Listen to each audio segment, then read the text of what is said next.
నా పేరు శంకర్ కిషోర్, ఏఐటియుసి జిల్లా ప్రధాన కార్యదర్శి మరియు రాష్ట్ర నాయకులు. ఎన్నోసార్లు మొరపెట్టుకున్నప్పటికీ ఈ ఏపీ ఎస్పీడిఎస్ఎల్ వాళ్ళకి దున్నోపేతం మీద వాన కురిసినట్టుగానే ఉంది. ఎస్కో అకౌంట్స్ ఓపెన్ చేయమని చెప్పి ప్రభుత్వం నుంచి ఉత్తర్వులు వచ్చినా కూడా ఏమీ పట్టించుకోని పరిస్థితి. తర్వాత 9+2 జీవో ఇచ్చారు. 9 రోజుల్లో మనకున్న కనెక్షన్స్ రీడింగ్ తీసి బిల్లులు సబ్మిట్ చేయాలి. ఒకవేళ అదనంగా అవసరమైతే ఇంకొక 2 రోజులు కూడా 9+2 11 రోజుల ప్రకారం గవర్నమెంట్ జీవో ఇవ్వడం జరిగింది. కానీ పులిని చూసి నక్క వాతలు పెట్టుకున్నట్టుగా తిరుపతి వాళ్ళు 5 రోజులకు చేస్తున్నారు, 6 రోజులకు చేస్తున్నారు. మీరు కూడా అదే అన్ని రోజులు కంప్లీట్ చేయమని ఒత్తిడి చేస్తూ ఉన్నారు. ఒక్కో వాళ్ళకి ఇచ్చే కనెక్షన్స్ ఒక్కో రకంగా ఉంటాయి.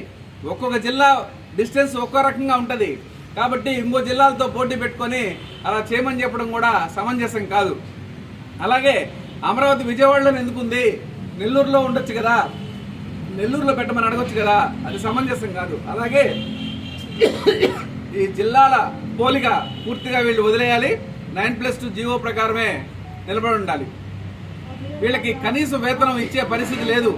వీళ్ళకి ఏదన్నా ఆ రీడింగ్ తీసేటప్పుడు ఆ జర్నీలో కానీ తర్వాత ఇంకో రకం కానీ కరెంట్ షాక్ కొట్టినా ఏదన్నా మనుషులు ఏదైనా చనిపోయినా కూడా గవర్నమెంట్ నుంచి వచ్చే రాయితీలు కూడా ఏమీ ఇవ్వట్లేదు.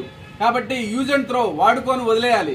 కానీ ఏపీఎస్పీడీసీఎల్కి వీళ్లే వెన్నుముక. వీళ్ళు టైంకి బిల్లులు తీసి ఇవ్వకపోతే ఈ ఏపీఎస్పీడీసీఎల్ కూడా బతికే పరిస్థితి లేదు.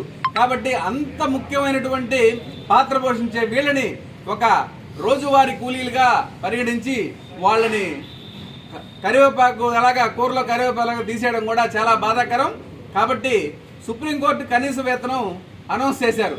కనీసం దాన్ని కూడా అమలు చేయకపోవడం కూడా చాలా దుర్మార్గం. అలాగే కోర్టు ఆర్డర్లను కూడా వీళ్ళు ధిక్కరిస్తారు. కోర్టు ఆర్డర్లను కూడా వీళ్ళు డివైడ్ చేసి వాళ్ళకు అనుకూలంగా మార్చుకుంటారు. కానీ కార్మికులకు కావాల్సిన సమస్యల పట్ల అయితే వీళ్ళన్ని రూల్స్ అండ్ రెగ్యులేషన్ మారుతారు. రూల్స్ ప్రకారమే పోండి, కాదంటలేదు. దాన్ని కూడా నిజాయితీగా చేయమని కూడా అడుగుతా ఉన్నాం. ఎస్సీ గారిని మేము ఎప్పుడూ అడిగాము. కోవూరు సమస్య ఒకటి ఉంది, మేము కార్మికులకు జీతాలు రాలేదు, అడిగితే మీకు పక్క రోజే సెటిల్ చేస్తా ఉన్నారు. 2 రోజులు టైం తీసుకున్నారు. తీరా చూస్తే దాన్ని తిరుపతికి ఆయన ట్రాన్స్ఫర్ చేశారు. సో ఇలా ఉంటాయి ఈ అధికారుల యొక్క పరిస్థితులు.